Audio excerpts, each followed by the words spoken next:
Pratiquement terminé l'histoire de l'eau chaude qu'on avait vue il y a 2 semaines. C'est bon? Allez, c'est parti. Donc nous sommes page Yud Gimel Hamoud Aleph, en bas de la page, les 4 dernières lignes avant la fin de la ligne. Tashma, même 5 dernières lignes. Tashma, c'est une ligne qui commence par K-E et c'est le deuxième mot de la ligne. Tashma, viens, écoute. C'est bon tout le monde là? 5 lignes avant la fin de la page. Alors pour vous remettre dans le bain, je vous rappelle qu'on a eu 2 grandes opinions. Celle sur laquelle on réfléchit maintenant, donc c'est par rapport au fait de pouvoir se laver pendant la période de deuil.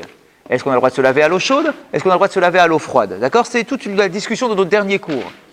Alors ici, on va discuter sur l'opinion de Rav Hizda. Rav Hizda, il avait dit quoi? Qu'on n'a pas le droit de se laver même à l'eau froide. C'était l'opinion de Rav Hizda. D'accord? Et là maintenant, on va apporter une opposition à Rav Hizda. Et voilà donc ce que nous dit l'Agmara. Tashma, viens, écoute. De'ama Rabbi Abba à Cohen, Mishum Rabbi Yossi à Cohen. Donc on a un enseignement au nom de Rabbi Yossi à Cohen. Maaseh, on raconte l'histoire. Ou Metu Banav shel Rabbi Yossi ben Rabbi Hanina. On raconte l'histoire d'un homme qui a perdu ses enfants. Metu Banav. De qui? De Rabbi Yossi ben Rabbi Hanina. Et là-bas, on nous dit quoi? Et c'est un fait, d'accord, qu'on a rapporté simplement. Verachatz betsonen kol shiva. Et il s'est lavé pendant les 7 jours de deuil à l'eau froide. C'est un maasé. Un maasé, tu discutes pas. Tu as un rave, il a fait quelque chose, voilà ce qu'il a fait. Il s'est lavé à l'eau froide. Donc toi, Rav Hizda, qui pense qu'un endeuillé n'a pas le droit de se laver même à l'eau froide, ça va à l'encontre de ce maasé. D'accord? Et un maasé, t'as beau le tourner dans tous les sens, c'est un maasé a priori. D'accord? Tu peux pas me dire non, mais t'as mal compris, t'as mal machin, l'enseignement c'est pas exactement ce qu'il a voulu dire. Non! Il était en deuil et il s'est lavé. On l'a tous vu, on l'a tous constaté. D'accord? Donc il s'est lavé à l'eau froide. Ils étaient à des époques différentes? Alors, bien évidemment, Rabbi Yossi ben Rabbi Hanina, il est avant Rav Hizda. Ok? Et il peut pas aller à l'encontre d'un maître précédent. Voilà. D'accord? Et donc on voit a priori qu'on a le droit de se laver à l'eau froide. Réponse de la Gemara. Atam keshetakfuhu avalav hava. Il dit non, c'est un cas spécial. C'est vrai, je ne remets pas en cause que tu l'as vu se laver à l'eau froide. Ça c'est vrai, il s'est lavé à l'eau froide, mais lui, il avait le droit de se laver à l'eau froide. Normalement, je maintiens mon opinion qu'un endeuillé n'a pas le droit de se laver même à l'eau froide, mais lui, c'est un cas spécial. Pourquoi un cas spécial? Qu'est-ce qu'il a eu? Techafuhu avalav. Terrible. Ces deuils se sont enchaînés. Exactement. Les 2 fils. Razak. Qu'est-ce qu'elle a dit la phrase? Il a perdu ses enfants. Comment ça, il a perdu ses enfants, quoi? Ils sont morts en même temps? Dit l'Agmara, non, ils ne sont pas morts en même temps. Ils sont morts l'un après l'autre. Quand il était encore dans les 7 jours de l'un, l'autre est mort. Moi, c'est une question personnelle, mais c'est encore valable, ça? On ne parle pas d'Alacha. C'est pas un cours d'Alacha, c'est un cours de Gemara. On ne parle pas d'Alacha. Non, on ne parle pas d'Alacha. D'accord? Donc, il était en deuil dans les 7 jours, et voilà maintenant qu'il a un deuxième deuil. Donc, sa période de deuil, au lieu de durer 7 jours, va être rallongée. Pas forcément 14, ça peut être de 10, etc. Tout dépend à quel moment il est mort dans les 7 jours. Ah bah oui, je me rappelle de ça. Vous m'aviez raconté. Razak. Et sa mère? Le 6e jour des Shiva. Razak. Voilà, c'est le même cas. Ça veut dire que la première semaine de Shiva, ou les premières, ouais. C'est pas lavé. Ah, Razak. Donc, si on nous dit que c'est un cas spécial, ça veut dire que s'il n'y avait que 7 jours normaux, alors il ne se serait pas lavé. Et d'ailleurs, pendant les premiers jours de son deuil, il ne s'est pas lavé. Même à l'eau froide, il ne s'est pas lavé. Mais puisque maintenant la période a été prolongée, alors on lui a permis effectivement de se laver, mais à l'eau froide. Pour pas qu'il reste 10 jours, 12 jours, 13 jours sans se laver. Mistama, après les 7 jours. Parce que c'est seulement la période supplémentaire qui est trop dure à porter et sur lequel on va lui dire, écoute, c'est bon, tu peux aller te laver à l'eau froide. D'accord, pour pas qu'il reste comme ça. Mais Mistama, que les 7 premiers jours, ceux-là, il les a respectés comme il se doit. L'enseignement là, du Maasé, il n'a pas précisé quel jour je l'ai vu se laver. Tu l'as vu se laver quand il était en deuil. Alors toi, tu as dit, ah bah tu as vu, c'est la preuve que quand on est en deuil, on a le droit de se laver à l'eau froide. Réponse, non, lui c'est un cas spécial. Il a eu 2 deuils qui se sont enchaînés et c'est pour ça qu'il a eu le droit de se laver, mais à l'eau froide. Qui lui a donné ce droit? Ah, alors, tout de suite, Détania, on a un enseignement dans une braïta. Techafuhu avalav ze achar ze, hirbit searo mekel, beta'ar, umchabes kesuto, bemaim. On a un enseignement d'un Tana qui nous dit qu'un individu qui a 2 deuils qui s'enchaînent l'un à l'autre, qu'est-ce qui va se passer? C'est que pendant la première période, il n'aura pas le droit de se couper les cheveux. La période de deuil, on est d'accord? D'accord, donc ça va être une période qui va être prolongée. L'enseignement nous dit, hirbid searo, si ses cheveux sont devenus trop longs, mekel, il a le droit de les couper un peu, de les raccourcir un peu, beta'ar, avec un rasoir. Umchabes, pardon. Vous avez remarqué que c'était les cheveux, on va voir. Umchabes kesuto bemaim. Et il aura le droit également de laver son linge, puisque normalement quand on est endeuillé, on ne lave pas son linge. Il aura le droit de laver son linge, bemaim, avec de l'eau, chose qui normalement est interdite. Donc on voit quoi? On voit que lorsqu'il y a 2 deuils qui s'enchaînent, on est un peu plus souple dans les halachot du deuil. Mais la braïta parle de cheveux. Elle parle de cheveux. Elle parle de cheveux et de vêtements. Mais on voit quoi de là? On déduit quoi si on prend du recul? C'est qu'on est un peu plus méquille. D'un point de vue rabbinique, Ok. Ce qu'il a fait, c'est une déduction. Il s'est fait une déduction. Il connaissait cet enseignement. Il s'est dit, ah tiens, je remarque que quand les deuils s'enchaînent, on a le droit d'être un peu plus méquille. Les cheveux, on a le droit de les couper. Les vêtements, on a le droit de les laver. C'est pas fini. Amar Rafrizda, et Rafrizda dit, mais Beta'ar, avalo bemisparaim, bemaim, velo beneter, velo bechol. Quand on lui permettra de couper ses cheveux, c'est seulement avec un rasoir, mais pas avec des ciseaux. Et quand on va lui permettre de laver son linge, c'est seulement avec de l'eau, mais sans savon, sans détergent et sans sable. À l'époque, c'était un système de lavage, d'accord, avec le sable pour frotter. D'accord, ça veut dire quoi? Ça veut dire que oui, on t'a autorisé certaines choses qui normalement sont interdites pendant la période de deuil, mais de manière différente. Pas de manière classique, tu vois, pas chez un coiffeur avec des ciseaux, etc. Non, tu prends une lame, d'accord, tac, tu coupes un peu les cheveux, tu soulages un petit peu les cheveux, l'expression est belle pour les cheveux, irbid searo, ses cheveux sont devenus trop lourds. D'accord, j'arrive plus à porter ma tête. D'accord, donc du coup, tu as le droit de soulager un petit peu avec un rasoir, d'accord, donc avec une lame, et laver, mais pas vraiment avec des produits. La différence entre le ciseau et le rasoir? Eh bien, le ciseau, c'est la façon habituelle de se couper les cheveux. Voilà, c'est toujours une... Le rasoir, c'est une façon différente. D'accord. Hein, c'est pour ça, Razak, c'est pour ça qu'on fait comme ça. C'est moins précis. Ça montre que c'est que pour te soulager. C'est que pour te soulager. C'est pas pour faire une beauté. C'est pour te soulager. Pareil pour le linge. C'est pas pour que ça sente bon et que ça soit agréable. C'est juste le minimum, quoi. À l'époque, je vous rappelle, hein, ils avaient une tenue qui gardait comme ça, qui se remettait, qui se lavait, qui remettait, etc. Là, est-ce que je pourrais avec le produit, les bonnes odeurs et tout? Non, c'est juste parce qu'il faut que tu te changes. D'accord? Donc tu le laves comme ça à l'eau et puis tu récupères ton vêtement tel quel. Et alors, à Marava, Avel, Moutar lichot, point, ça s'arrête là. Donc qu'est-ce qu'on voit ici? On voit simplement, et c'est ça qu'il a fait dans son histoire de double deuil, c'est qu'il a été un peu méquille sur sa façon de vivre son deuil. Et il s'est lavé donc à l'eau froide. Mais normalement, dit Rafrizda, je maintiens que même à l'eau froide, c'est interdit. Quand c'est un deuil normal, d'une période de 7 jours. On continue.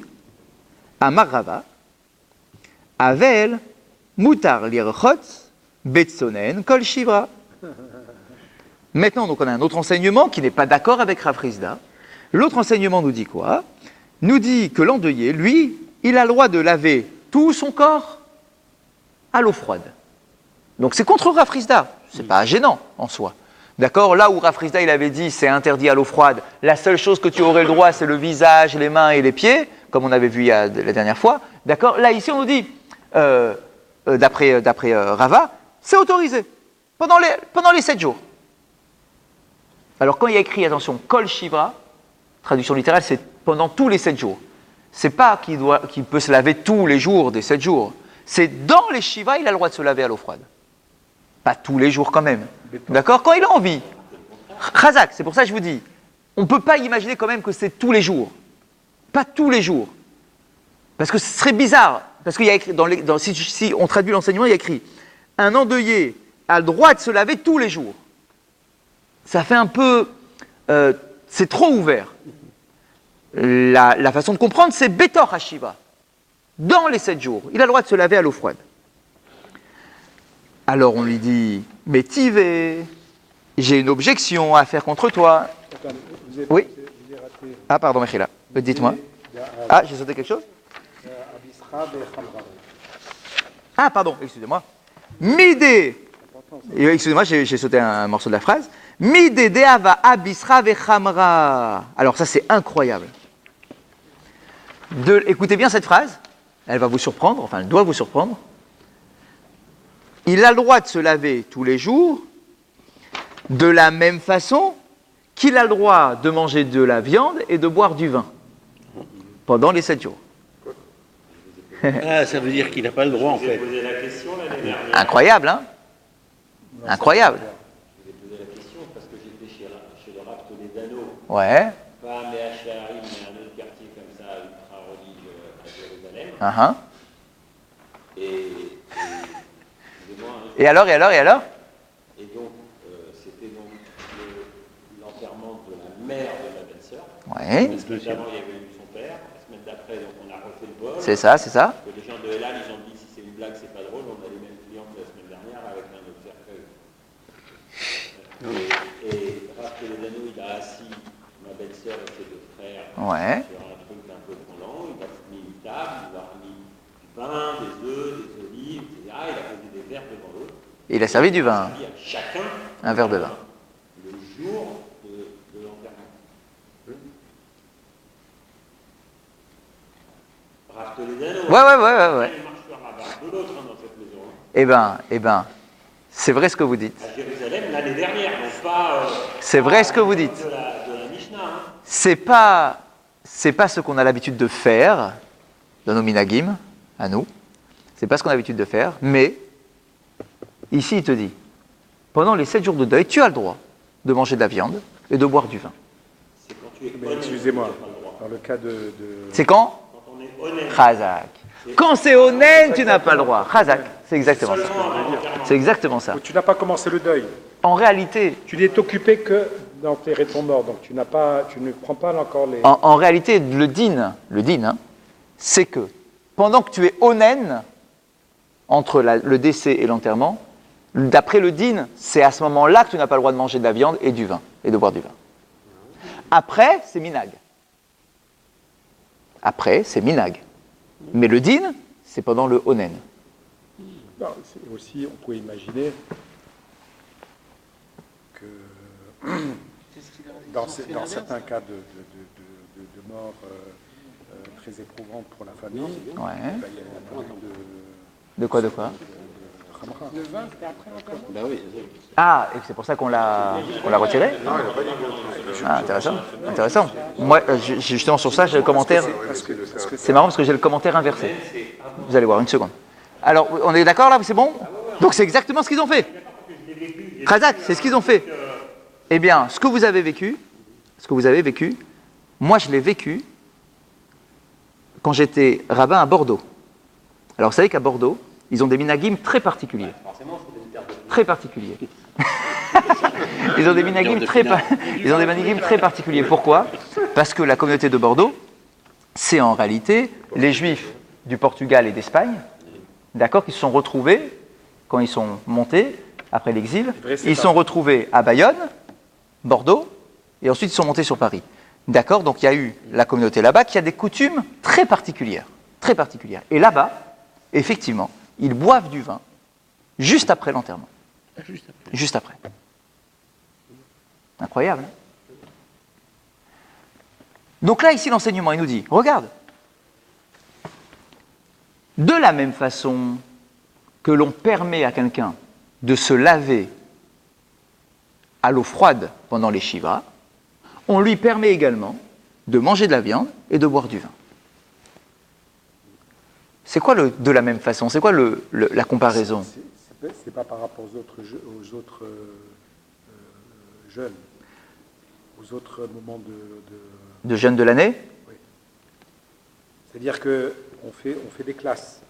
Ouais, des catégories de gravité de jour, c'est ça? Oui. C'est que si on mange pas, à ce moment-là, on a quelque chose. Si on mange, à ce moment-là, on peut se laver, etc. Oui, c'est ça, c'est ça. Et en réalité, ce que j'ai vu, c'est ça. c'est ça, exactement. C'est-à-dire qu'en fait, Oui. je comprends ce que... Oui, bien sûr. C'est Michel qui l'éclaire. Ça, Jusque-là, on nous disait, regardez, les jours de jeûne, ça se rapproche du deuil. oui. Et là, on nous dit, oui, mais... Il y a des choses quand même qu'on... Il y a quand même des trucs... Alors, d'après Rava, il nous dit, regarde, si moi je te dis qu'il faut se laver à l'eau froide et pas à l'eau chaude, c'est parce que ce qu'on retire, c'est le ta'anoug. C'est le plaisir. Je te retire le plaisir. Je te laisse de l'eau froide, c'est pas pour le plaisir l'eau froide. C'est de question hygiénique. D'accord? Mais c'est pas pour le plaisir. Et donc là, il nous dit, si déjà je t'ai retiré le ta'anoug de l'eau chaude, je ne peux pas te retirer tout. Ah, c'est ça. Ouais, exactement. C'est pour ça que je vous dis, j'ai un autre commentaire inversé sur ce que vous disiez. Je ne peux pas tout te retirer. Je te console un peu de ta souffrance en te permettant de manger de la viande et de boire du vin. Pour pas que le deuil soit trop lourd à porter. Et nous, notre minag, c'est... Notre minag à nous, c'est et la viande et le vin. Mais que le vin, pas les autres alcools. Ah oui, que le vin, bien sûr, c'est le yaïn. Parce que yaïn, yesamar, les vavinoch, le yaïn, c'est la simcha. Mais là, vous avez raison, c'est le vin particulier. De quoi? D'après Rava, oui. Pendant les shivas, quand il a envie, il boit de la viande et du vin. C'est une sorte de réconfort qu'on lui donne pour compenser la souffrance de la perte. Manger de la viande, c'est pas un réconfort pour moi. Oh, je connais votre réticence maintenant, à la consommation de la viande. D'accord, mais à l'époque, il y a 10 ans, oui. à l'époque, la viande, c'était... Tu la manges, c'est bon quand tu la manges, mais après t'es malade. Ah ouais? Oui. Je sais pas. Avec la viande? C'est vrai. Ah, peut-être. Ouais, peut-être. D'accord, donc voilà, prends quand même un peu de vin, ça va peut-être un peu t'amener du réconfort. D'accord, prends un peu de viande, mange bien, quoi. D'accord, mange bien, bois un peu, ça va passer. Et vous avez dit notre minag, c'est de... Bien sûr. Mais la halakha, c'est quoi? Alors, la halakha, il faut savoir que dans le deuil, il n'y a pratiquement pas d'halakha. Sur les 7 jours de deuil, il n'y a pratiquement pas d'halakha, c'est pratiquement que des minagim. C'est pour ça qu'on entend tant de choses différentes. Voilà, plein de choses différentes. Parce que c'est que des minagim. Non, ici, il faut aussi tirer plus vite. Chazak. Le 7 jours. Les halachot, Chazak. Les halachot purs et durs, sur celle-là, on est tous à peu près d'accord. Moi, c'est la Chazak. Torah, des Roïta. Ok. Le 7 jours et le mois, en réalité, d'après la Torah, c'est le premier jour. D'après le Rambam, qui est le seul à penser que c'est Midoraïta. Pourtant, pour Abraham, quand il... Chazak. Mais pour Abraham, là-bas, on ne sait pas si c'est un chiyuv ou bien si il a pris sur lui. Vous voyez ce que je veux dire? C'est pas une Chazak. citrouille. À aucun endroit dans toute la Torah, vous pouvez tout relire en cherchant, vous ne trouverez pas d'ordre de faire un deuil. Puisque c'était avant Avec le Matan Torah. Exactement. Donc, on n'a pas, c'est une grande discussion. Il est le seul, le Rambam, à considérer que le premier jour, il est de la Torah. Le seul. D'après tous les autres, c'est Midera Banan, le deuil. Il n'y a pas écrit, tu as une mitzvah, toi, deuil, prends le deuil. Donc, à partir du moment où la Torah nous donne un jour, et qu'après, les Ravanim, ils ont rajouté un peu, donc en même temps qu'il y en a qui rajoutent, il y en a qui enlèvent. C'est... Voilà. Bah oui, regarde, je te retire quelque chose, mais je te donne autre chose. Ça ressemble aux impôts. Oui, donc. Non, aux impôts. Macron aussi. Métivé, ouais. Juste une question. Dites. C'est, Macron.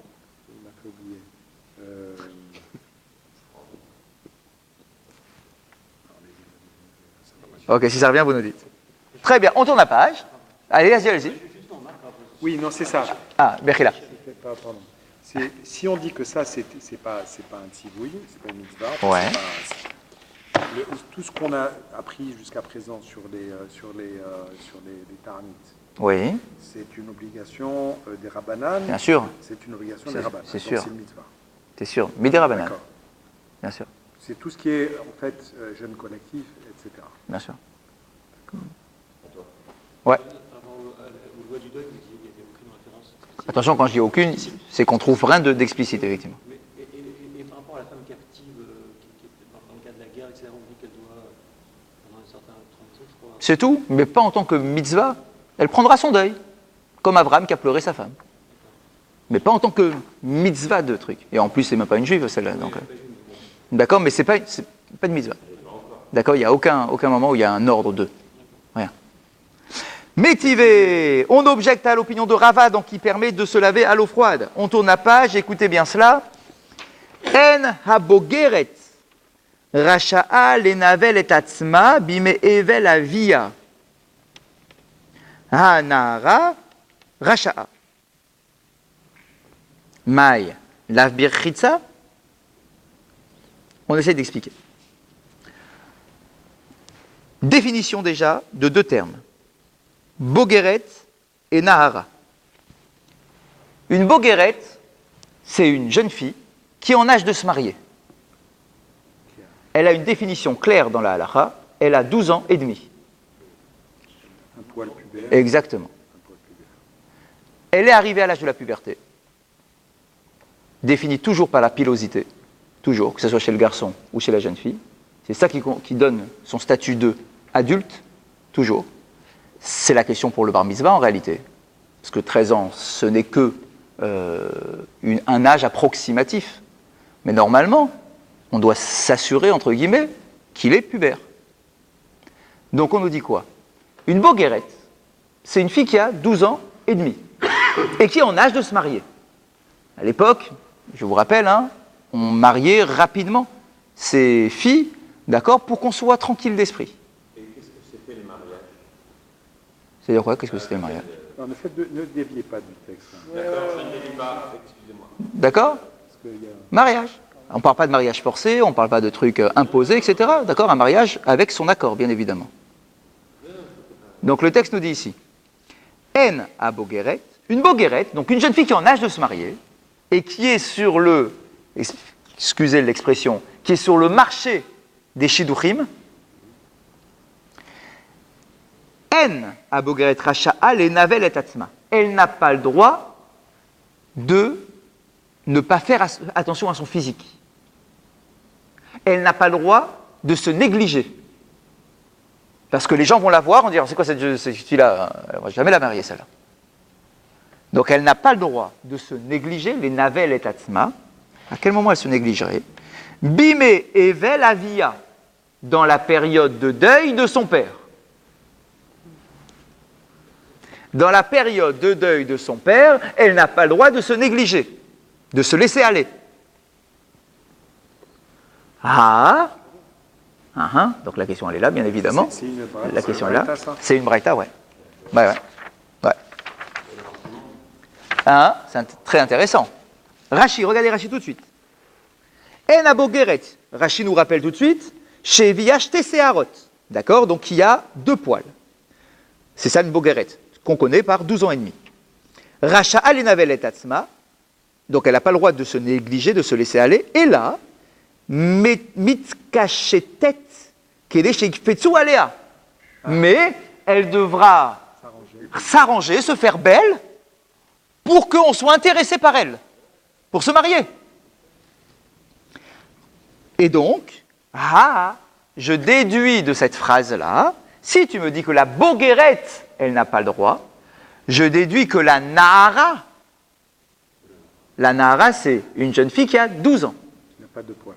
mais qui n'a pas encore 12 ans et demi. Donc elle n'est pas encore sur le marché des shidduchim, celle-là. Donc si tu me dis que la boguerette, elle a le droit, et même elle doit faire attention à son physique pour être présentable, pour éventuellement se marier, donc je déduis que la nahara, elle, que la jeune fille, Chez Ena Reouya Lehinase, regardez c'est Rashi qui parle, qui elle n'est pas encore apte à être mariée, Adaïn, jusqu'à présent, Hachetib Baguer, jusqu'à qu'elle arrive à l'âge de 12 ans et demi, Racha'a, elle a le droit de se négliger, des Batriou Vaveluti, parce qu'elle est déjà concernée par la mitzvah du deuil, puisqu'elle a déjà 12 ans, donc elle est bat mitzvah. Donc elle a 12 ans les bat mitzvah, elle est déjà concernée par la mitzvah du deuil, donc elle prend son deuil, et donc elle doit respecter toutes les halachot sur le deuil. Bien. Uktana, ena chayevet velo kloum. Alors qu'une jeune fille qui est encore plus petite que 12 ans, elle ne fait rien des halachot du deuil. La patrio. Ah, donc là c'est hyper intéressant ce Rashi. Il nous a tout donné. La patrio. Tac, tac, tac. Les 3 étapes. Hein? La patrio. Ouais. C'est une question qui est un peu annexe, mais comment ça se fait qu'il y a une différence entre la bat mitzvah et la bar mitzvah, puis il y a une différence entre Nehara et Bogaret? Vous voulez dire, pourquoi est-ce que chez le garçon il n'y a pas cette... Normalement c'est à 12 ans, donc comment ça se fait que c'est à 12 ans et pas 12 ans et demi une fois qu'elle est Bogaret? Non, La définition du bar mitzvah et de la Bogaret est donc... C'est la définition du marché, monsieur le... Mais non, mais ça j'ai compris. Monsieur le rabbin a dit, pour un bar mitzvah, il faut être pubère. Exact. Une Bogaret, c'est une pubère. Alors pourquoi est-ce qu'on fait bat mitzvah à 12 ans et pas à 12 ans et demi? C'est ça ma petite réponse. Bah, dites, à quoi vous pensez comme réponse? D'ailleurs, la bat mitzvah, c'est pas C'est certain. Ça a été ajouté. Non, c'est certain. On sait que les femmes ont une puberté qui est plus précoce. Ça, on que est les d'accord. hommes. Donc on va pas dire vous allez le faire à 12 ans et demi, vous allez le faire à 12 ans parce que c'est bon. La moyenne, ouais. Je pense que c'est pas. Non, et puis on ne va pas aller vérifier si la jeune fille est... D'ailleurs, on ne vérifie pas non plus pour le bar mitzvah s'il est pubère. Monsieur le rabbin, vous disiez que aujourd'hui, On admet que. mais la plupart des enfants, ils sont pas pubères. Hein. Ça dépend. Ça dépend, mais des fois on voit bien. Non, des fois on voit bien. Des fois tu as un enfant qui est encore tout frais, quoi. On voit qu'il est encore... D'accord, tu vois bien qu'il est encore enfant. D'accord. Minadine, normalement celui-là, il ne devrait pas nous acquitter. Voilà, c'est ça. De quel droit il nous acquitte celui-là? D'accord, tu vas dire, ah oui, mais il a 13 ans. Bah, d'accord, mais je vois qu'il a 13 ans, mais il est encore tout jeune. C'est encore un enfant. D'accord. Alors que des fois, tu vois un bar mitzvah qui est un peu plus mature. Parce que les Chachamim ont dit, allez, aujourd'hui, on ne va pas vérifier, tu t'imagines, d'accord, vérifier pour chaque enfant. Alors, on considère qu'à 13 ans, c'est une sorte de moyenne. Mais je garde votre question, j'essaierai de trouver un truc. Mais vous avez la réponse dans le Rashi. Pourquoi? J'arrive pas à voir. Je peux me permettre. Ah oui, bien sûr. S'il dit qu'à partir de 12 ans, elle est chayevet, Oui, c'est-à-dire qu'elle a un chiyuv, c'est-à-dire qu'elle est considérée dans la communauté. très bien. Donc ça veut dire que c'est à 12 ans la bat mitzvah. Exactement. Ça, je suis d'accord. Ben voilà. Mais non, je suis tout à fait d'accord avec ce que vous dites. Mais sa question, je crois que c'est pas celle-là. Sa question, c'est pourquoi est-ce que on attend 12 ans et demi pour dire qu'elle est bogueret et qu'elle est sur le marché des shidduchim et pas directement 12 ans? Non, c'est pas ça non plus la question? Pourquoi la bat mitzvah, c'est pas à 12 ans et demi? D'accord, donc pourquoi? Ouais, à mon avis, c'est la même. C'est ce que je dis. Parce que la réponse, elle est là. Ouais. C'est-à-dire je pense qu'elle est tactiquement, il y a les. Non. C'est-à-dire qu'elle est chayevet. Ah, ça c'est sûr. Mais elle est chayevet quand? Elle est chayevet à 12 ans. Donc elle fait sa bat mitzvah à 12 ans. Mais maintenant, pourquoi du coup, elle n'est pas sur le marché des shidduchim jusqu'à 12 ans et demi? Elle n'a pas encore La puberté? Elle n'est pas pubère. parce qu'elle n'a pas exactement. Parce que ce qui est... C'est arbitraire de toutes les manières parce que ça va. C'est ça qui est clair, curieux, c'est clair. c'est que le 12 ans et demi, c'est arbitraire. On dit 12 ans et demi, en fait, la période entre 12 ans et demi, elle est très très petite parce que C'est sûr. tu peux avoir les 2 premiers poils à 12 ans et 2 mois. Tu peux Voilà, les c'est avoir, ça, exactement. Etc. C'est pas... Ouais, on va essayer de. Ouais, je comprends ce que vous dites. Hein. En tout cas, ce Rashi-là, il est hyper intéressant. Parce qu'il nous a créé les 3 étapes de la vie de la jeune femme. T'as Ktana. Oui, une étape 12 ans et demi. Pourquoi c'est Ok, on a compris la question. On la garde pour l'instant. Ouais, d'accord. Mais en tout cas, c'est un constat pour l'instant. T'as Nahara, t'as Ktana, Nahara, Bogeret. Ça, vous pouvez le retenir parce que c'est une définition traditionnelle que l'on a partout dans la Gemara. Exactement. Nahara, c'est jusqu'à 12 ans. Ktana, c'est jusqu'à 12 ans. Elle fait rien du deuil. Elle n'est pas concernée par les mitzvot. De 12 à 12 et demi, elle est Nahara, jeune fille. Et Bogeret, d'accord, Bagrout en hébreu moderne, c'est le bac. D'accord, elle est adulte. D'accord, à 12 ans et demi, elle est adulte. Donc finalement, elle ne fait son deuil quand, cette fille-là? Que entre 12 ans et 12 ans et demi. Ouais, c'est ça. Ou après que c'est Et marié. après- Ou bien après être marié. Après être marié. Non. Hein. Pourquoi? Et s'il se marie à 14 ans, à 13 ans, qu'est-ce qu'elle est? Elle est concernée par le- Mais si elle est déjà mariée, donc elle n'est plus sur le marché des shidduchim. Oui. Donc si elle n'est plus sur le marché des shidduchim, elle peut respecter les halachot du deuil normalement, comme tout le monde. Il a dit si elle se marie qu'à 13 ou 13 Et alors, elle aura... Eh ben, Entre 12 ans et demi et 13 ans, qu'est-ce qu'elle est? eh ben, tant qu'elle est boguerette, Ah, elle tant est- qu'elle n'est pas mariée, elle n'a pas le droit de se en fait, négliger. Elle est boguerette de 12 ans et demi jusqu'au mariage. Bien sûr, bien sûr. Ah, d'accord. Elle a ce statut spécial jusqu'au mariage. Alors, première particularité. Le Rambam pose la question. Non. Hein, quoi, qu'est-ce qu'il y a Excusez-moi. Ouais. Excusez-moi. Dis. avec votre permission, jusqu'à l'âge de 18 ans. C'est-à-dire qu'on considère... C'est une jeune fille qui se marie à Moi, je l'ai 24 ans. étudié. Moi, je elle l'ai a pas étudié. Quoi, C'est-à-dire que allez-y. si une femme n'est pas mariée Ouais. à 18 ans, Ouais. elle n'est plus boguerette. Elle est quoi Elle est adulte. Vieille fille. Oui, elle est vieille fille. Moi, Ah ouais j'ai pas le... Dans quoi Chez Kiddushin, vous avez vu ça Kiddushin. Explicite l'âge de 18 Ah, ça m'intéresse si vous l'avez. Elle est pochette. Ouais, si vous l'avez. Montrez-moi.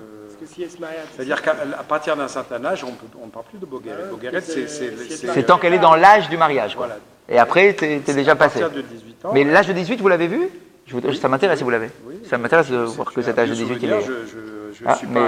mais Ah, ok, je suis preneur. D'accord, donc en tout cas, donc il y a plusieurs choses. Ce que dit Rachid, c'est qu'avant 12 ans, elle ne fait rien. Et ça, c'est un peu surprenant. Oui. Parce qu'on pourrait se dire, attends, mais dis-moi, un enfant, on l'habitue à faire les halachot, les mitzvot. Pourquoi est-ce qu'une jeune fille de moins de 12 ans, pourquoi on ne l'habituerait pas à faire la mitzvah du deuil comme de la même façon que tu l'habitues à faire les brachot, tu l'habitues à faire le loulav, etc. Et ce que je dis pour la fille, je le dis pour le garçon de la même façon. Parce que ça voudrait dire qu'un jeune garçon avant 13 ans, d'accord, il fait rien du deuil. Pourquoi il fait rien? Pourquoi? Ça serait bien. Pour qu'il s'habitue aux mitzvot comme toutes les autres mitzvot. Les cheveux en 4. Ouais. Mais qu'on est quand même étonné parce qu'on passe d'une braïta qui nous dit tu peux te laver à l'eau froide, tu peux manger, etc. Ouais. Puis tout d'un coup, on a des règles beaucoup plus apparemment strictes pour la femme ici. Alors, attends, on est encore au milieu du raisonnement. On n'est pas encore arrivé à l'histoire de la douche. Il y a une plage D'accord. d'opinion qui est... Mais on y arrive, hein, on y arrive. On est encore au milieu du raisonnement. Pour l'instant, qu'est-ce qu'on a fait? On a juste pris l'enseignement qu'on essaye déjà de comprendre en tant que tel. Après, on va le relier avec ce qui précède. Donc, pourquoi ils ne feraient rien s'il n'est pas encore bar mitzvah ou bat mitzvah? Pourquoi ils ne font rien dans le deuil? Sur plein d'autres choses, on leur dit fais. D'ailleurs, le père, les parents ont l'obligation d'enseigner à leurs enfants de faire les mitzvot avant qu'ils soient bar mitzvah, les brachot, les machins. D'accord, pourquoi pas le deuil? On pourrait lui enseigner à s'asseoir par terre, à machin, enfin faire les halachot du deuil. Réponse de Maïmonide sur le sujet. Il dit non, tu n'as rien compris. Parce que la notion, écoutez ce qu'il dit, des halachot du deuil, c'est pour pousser l'individu à faire teshuva. Ça sert à ça, les halachot du deuil. Or, un enfant, il n'est pas concerné par la teshuva. Donc oui, c'est vrai, tu pourrais l'initier à mimer le comportement d'un endeuillé, mais tu ne lui transmettrais pas le cœur de la raison du deuil, des halachot. Et ça sert à rien. Ce qu'on transmet à un enfant quand on lui dit à un jeune garçon, prends ton loulav même si tu as 10 ans, c'est parce qu'on ne lui apprend pas que le geste, on lui apprend qu'est-ce que ça représente. Et il est concerné par ce que ça représente. Que Dieu est le maître de la nature, que le maître des vents, le maître des pluies. Même un enfant de 10 ans, il est concerné par ça. Mais dire à un enfant de 10 ans, un garçon ou une fille, tu vas t'asseoir par terre pour faire teshuva, ça n'a pas de sens pour lui, parce qu'il n'est pas concerné par la teshuva. Très intéressant cette idée-là. Très super. Et donc c'est pour ça qu'on lui dit rien sur le deuil. Rien. Il ne fait pas. Moi, j'ai le souvenir de... Quand j'étais jeune, il y a eu un deuil dans la famille. Et donc, le père est décédé. Et les enfants étaient tout petits. Enfin, peut-être ils devaient avoir 7-8 ans. Et la question, c'était, surtout en Tunisie à l'époque, quand il y avait un deuil, il y avait le brassard, il y avait, on les habillait de noir, etc. Donc, la question, c'était, est-ce que les enfants, on doit leur faire porter le deuil? Chazak. Eh ben la réponse, vous l'avez. Voilà. Celui qui n'est pas bar mitzvah, non. Pourtant, dans la Gemara de Moed Katan, dans le 3e chapitre, on nous dit quoi? que quand un enfant perd son père, on lui fera la déchirure sur le vêtement. Ah, voilà. Ah, tu viens de me dire qu'on lui fait rien? Pourquoi tu lui fais la déchirure? Réponse de la Gemara. C'est pas pour lui. C'est pour faire pleurer les autres. Pour pousser ce qu'on appelle Agmat Nefesh. Pour pousser les autres à avoir encore plus de peine et à faire encore mieux Teshuva.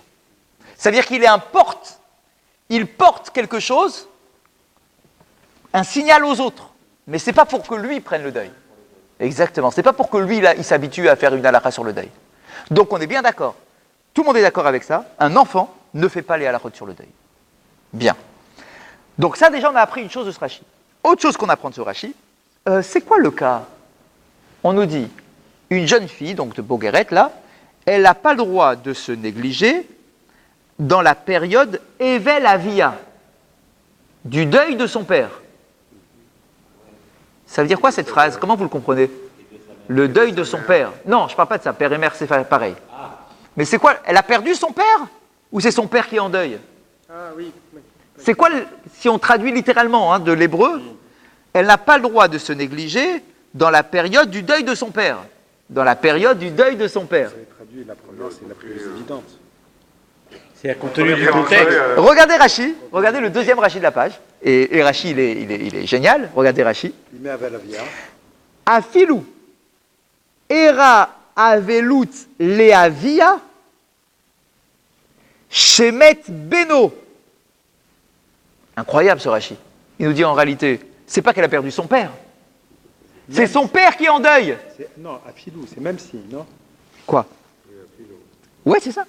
Même si son père est en deuil. C'est ça, c'est-à-dire c'est les deux. Également le premier cas. C'est les deux. C'est les deux cas, pareil. C'est les deux cas. Ah, alors ça sera la suite de Rachid dans une seconde. Donc on nous dit, même si son père est en deuil, elle ne prendra pas le deuil. C'est bien ce qu'on dit dans cette phrase, à Bogueret. Alors, la question elle est bonne, mais pourquoi elle le prendrait? Et pourquoi moi je n'ai pas pris le deuil de mon père quand il a perdu son père? Razak, pourquoi elle le prendrait? C'est quoi cet enseignement? Pourquoi est-ce que tu veux qu'elle prenne le deuil? Sur quoi elle prend le deuil? Elle a son père. C'est son père qui est en deuil. Alors Ben d'accord, mais on ne prend pas le deuil sur son grand-père. Ah non, on ne prend pas. Réponse. Il y a dans le Shulchan Aruch une halakha qui nous dit, par exemple à propos d'une femme ou bien un homme, ça marche dans les deux sens, qui a son mari qui est en deuil, devant lui, elle devra respecter les halakhot du deuil.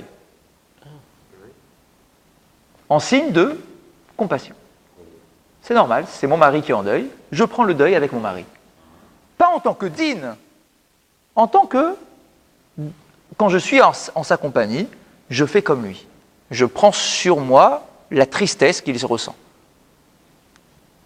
Et donc, ici, c'est exactement le même cas. Dis-moi, ton père est en deuil. Quoi, toi, tu fais la fête à côté de lui?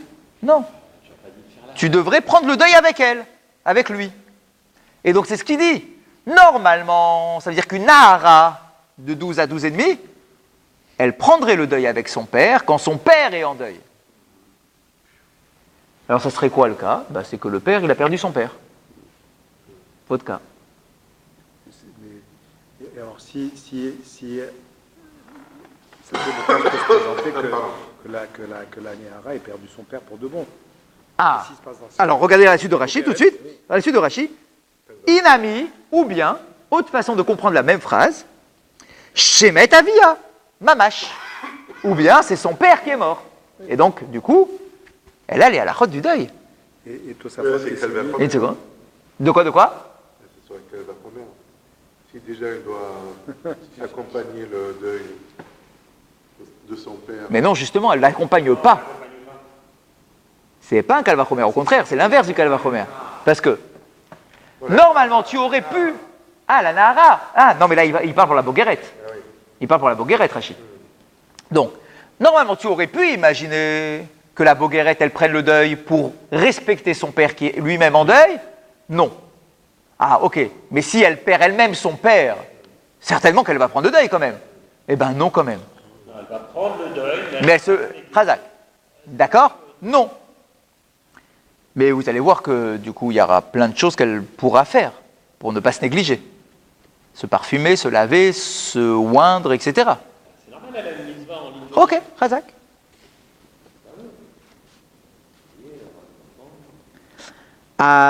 Afalpi shehi batriyuv avelut ena racha alenavel. Et donc le scoop de cet enseignement, c'est bien qu'elle soit concernée par l'obligation du deuil. Donc oui, elle prend le deuil, mais rien qui va toucher son physique. Exact, la boguerette, rien. Ça veut dire qu'elle pourra manger la viande. Ah non, on a dit qu'elle pouvait manger de la viande et pas du Ah non, non, autre chose. c'est des opinions différentes. Là, Ah oui, oui. Attention. On prend des datas qui sont... Là, c'est un autre enseignement qui est indépendant de celui de la viande, etc. C'est un autre truc. Bien. Hein? Alors, regardez Rashi, regardez Tosfot, d'accord, celui que vous vouliez voir, mais il est tout petit, il ne parle pas vraiment de ce qu'on attend comme truc. Non. En abogeret racha'a lenavel atzma, donc il nous dit, une jeune fille, donc de 12 ans et demi, racha'a, elle n'est pas autorisée, rachaï, elle n'est pas autorisée, elle n'est pas plutôt... Rachaï, c'est pas autorisé, excusez-moi. Comment on peut traduire en français? Ça vient du mot reshoot. Elle a la permission, voilà. La permission. Omer ri, Khazak. Ils traduisent ici... Ah, comment ils disent, ouais. Elle n'est pas obligée. Ok. Alors, ouais. Veut dire, mais elle n'est pas obligée. Elle n'est pas obligée. Ok. Alors, regardez à Tosfot. Omer ri, deha rasha'a lavdafka. Et la achika amar, en abogeret chayevet. Ha na'ara chayevet. Elle peut le faire. En réalité, ce que tu dois comprendre, c'est effectivement un chiyuv. En chayevet. Elle n'est pas obligée de se négliger. Parce que normalement, si c'est une halakha de deuil, elle est obligée de se négliger. Là, ici, on nous dit, non, elle n'est pas obligée de se négliger. Mais si elle a envie, elle peut ou pas? Oui, c'est ça. Khazak. Ah, vous voyez ce qu'il dit Tosfot là? C'est intéressant. Moi, je voyais le truc, il va y avoir du monde, ça va défiler, il y a un Je veux pas, chidour, à mon avis. il y a- Un jeune homme qui va passer par là, ou- Une potentielle, on va la marier, ça va faire des mitzvot, etc. Et puis là, tout d'un coup, on nous dit, oui, mais si elle veut se négliger, elle peut. C'est Khazak. l'inverse. de ce Elle n'a que- pas le droit. Donc c'est bien ce qu'il dit, Khazak. C'est bien ce que nous dit Tosfot. C'est bien ce que nous dit Tosfot. Elle n'est pas obligée de se négliger comme elle devrait le faire normalement, mais si elle veut, elle peut. C'est pas interdit. C'est pas interdit de se négliger. Tu n'es pas obligé de te négliger. Je voyais cette interdiction de se négliger comme une difficulté supplémentaire. C'est-à-dire que je me disais, la jeune fille, elle est en deuil. Elle porte le deuil de son père, je prends ce cas-là. Donc déjà, elle est dans une période difficile.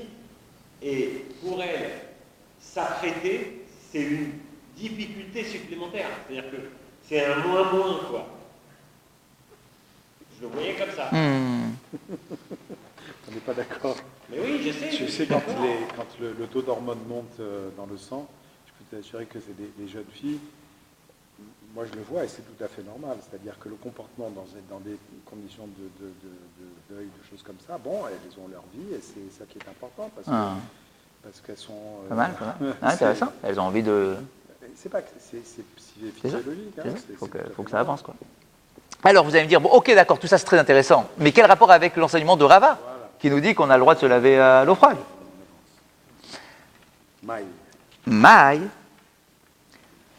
De quelle négligence on parle? Lav birchitza, n'est-ce pas que la seule négligence en question dont on peut parler, c'est le lavage? D'accord? Parce que qu'est-ce qu'il y a d'autre de physique qui peut lui faire perdre un chidour? A priori, c'est le lavage, être propre sur soi, etc. A priori, c'est ça le nivoul en question. Et alors? Avec quelle eau elle aura le droit de se laver? Il est ma béchamine. Si tu imagines qu'on lui permet carrément de se laver à l'eau chaude, en abogeret racha'a.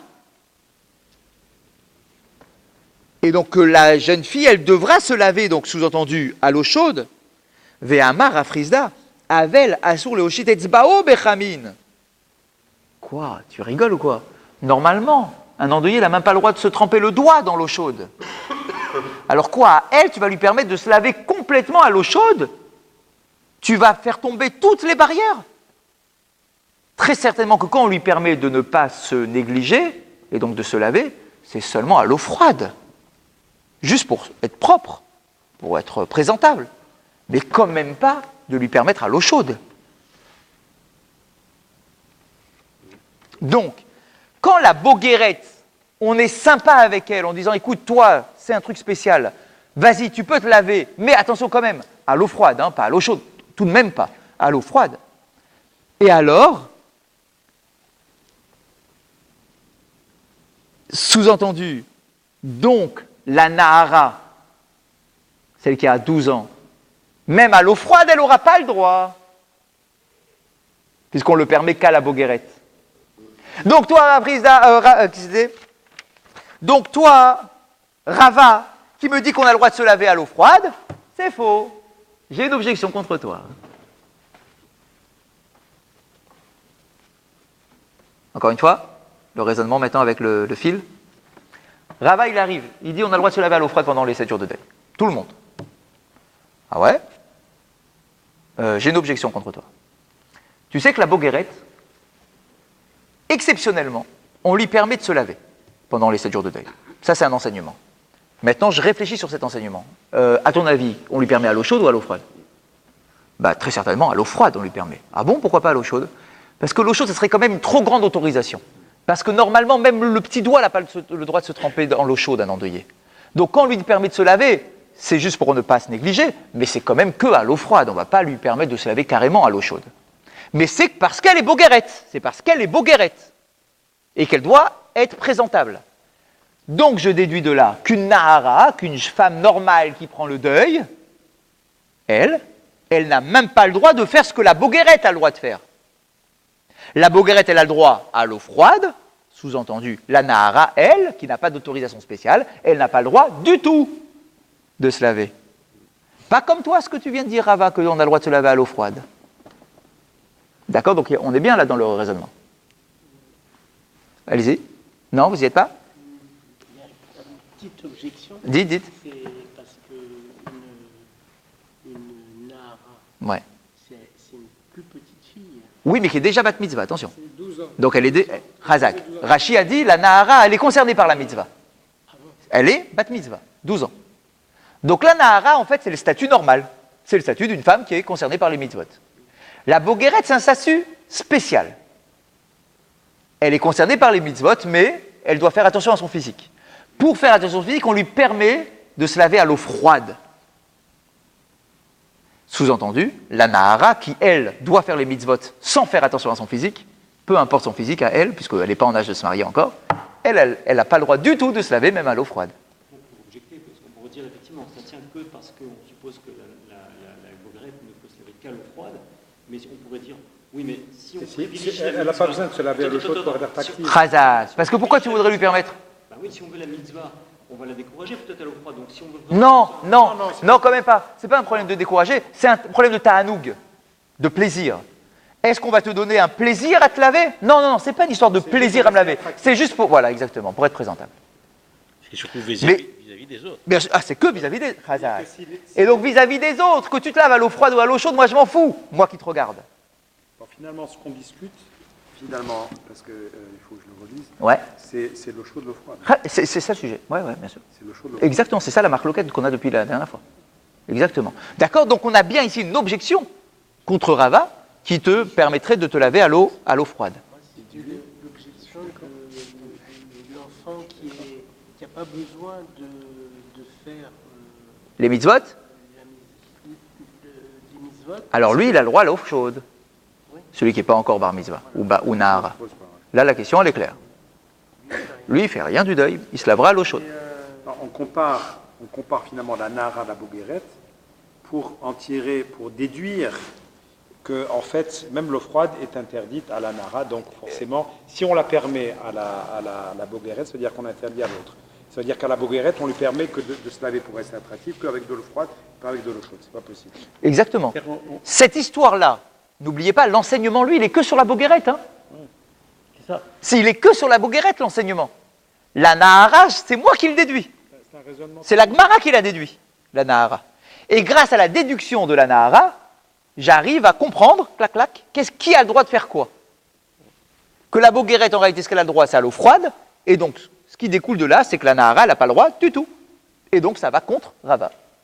Parce que ici, ça a été introduit en commençant par la Bogueret. Khazak. Et en fait, il suffit de dire simplement, jusqu'à 12 ans. Mais ça, tu ne pouvais pas le dire, parce que... C'est pas ça le raisonnement. On utilise le raisonnement de Nehara Bogueret juste pour des situations différentes. Non, mais on peut dire, voilà ce qu'on peut dire. l'autre. Voilà ce qu'on peut dire. À partir de 12 ans, donc, elle n'a pas le droit à l'eau froide ni à l'eau chaude, sauf une parenthèse pour la Bogueret qui est une exception. Elle, on va l'autoriser à se laver. Alors, l'enseignement aurait été...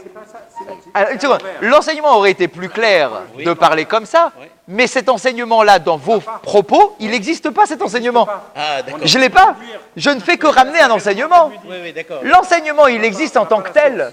Il existe en tant que tel, l'enseignement. Et le seul enseignement qui existe sur le sujet, c'est la Bogueret. Oui, c'est ça, en fait, c'est ça le raisonnement. Ouais. Ah, d'accord. Comme les jeux, tu cherches le Oui, oui, oui, oui. tu dois tirer. Alors, On n'a pas ce- donc, et la lave Betsonen, donc n'est-ce pas que quand la Bogueret, on lui permet de se laver, ce n'est que à l'eau froide, et donc que la Nahara, elle, n'a pas le droit du tout, même à l'eau froide?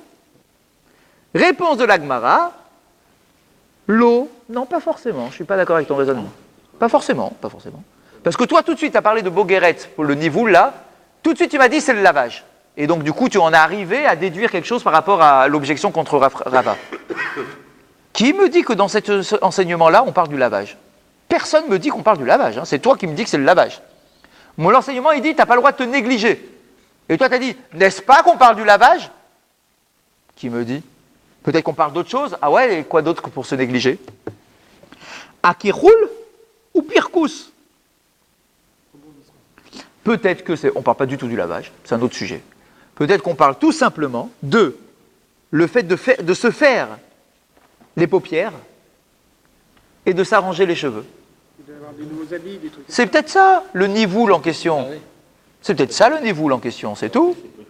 Ah oui, oui, c'est peut-être. Parce qu'ici, l'enseignement, il ne dit rien d'autre. Donc, chacun peut imaginer ce qu'il veut dans cet enseignement. D'accord, alors lui, le premier, il s'était dit, ah, c'est sûr que quand on parle de nivoul, donc d'être négligé, c'est sûr que c'est le lavage, hein, je ne vois pas ce que ça peut être d'autre. Il dit, si, ça peut être autre chose. Hein. Dis-moi, un endeuillé, il a le droit de se faire les paupières? Une endeuillée, elle se fait les paupières? Non, elle ne se fait pas les paupières. Une Bogueret, elle a le droit. Pourquoi? Parce qu'il faut être présentable. Elle a le droit de se laver? Je ne sais pas, enfin non, certainement pas. Pourquoi tu veux qu'elle se lave? Pour être attrayante? Ça va, juste elle se maquille un peu, ça passe.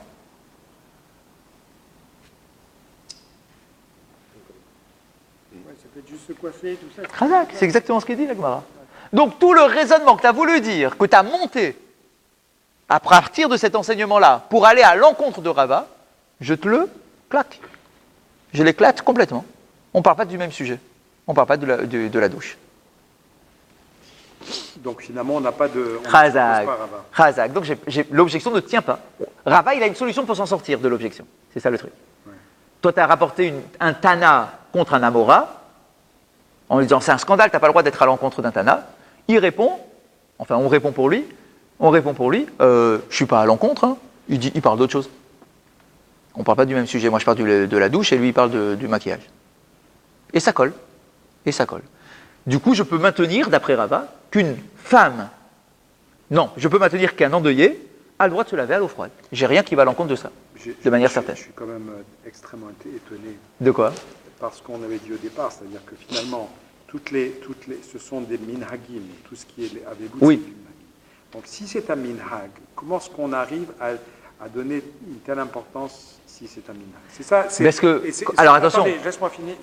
Ouais. C'est-à-dire que ça enlève pratiquement de la force à la mitzvah. Et parce que si tu montes celui qui est moins important, tu diminues celui qui est plus important. Non, je comprends ce que vous dites. Parce que, ça me gêne. alors, je voudrais pas qu'on allège trop le mot minhag ici. Vous avez vu ici, on a quoi? Effectivement, on n'a pas d'alacha. On est confronté à des histoires qu'on nous rapporte sur des gens en deuil, des rabbanim en deuil. Khazak. Comment ils se sont comportés? C'est ça qu'on appelle minhag, un comportement. Donc tu vois qu'un tel Rav, un tel Tana, quand il était en deuil, voilà comment il s'est comporté. Et donc, du coup, on ne fait que imiter son comportement. C'est dans ce sens-là que je parle de minag. Et pourquoi la C'est pas juste le minag de chanter un piout ou pas piout, quoi. Vous voyez ce que je veux dire? C'est un minag, c'est une façon de vivre son deuil. Voilà comment on vit son deuil. Tu prends pour référence le comportement des Tanaïm. Et pourquoi on n'en a pas déduit une halakha de tout ça?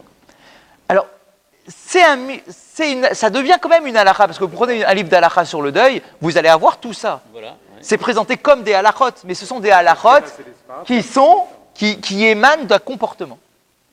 D'un comportement tel que voilà l'histoire qu'on a rapportée ici, un tel était en deuil, voilà comment il s'est comporté, voilà il a pas mangé de viande, etc. etc.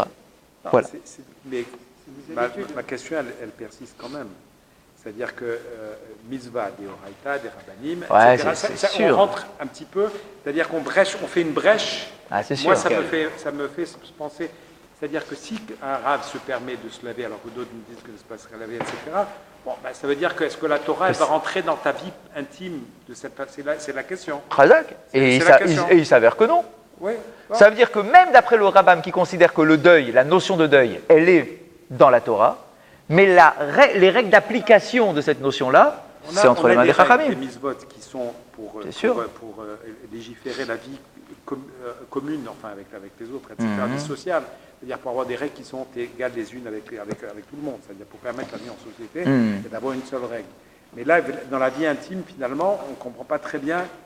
C'est ça, jusqu'où rentre Jusqu'où, absolument. Est-ce que c'est vraiment aussi figé que ça, ou bien on voit que finalement, toi, regarde, il y a une marloquette, certains disent à l'eau froide, à l'eau chaude.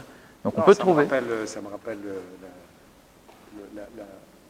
je ne sais pas si c'est une mitzvah ou pas, mais ce que j'avais entendu à l'office d'en bas, c'est que le matin, quand on se lave, se ferme les chaussures, il faut commencer par le pied gauche. Moi, je peux pas.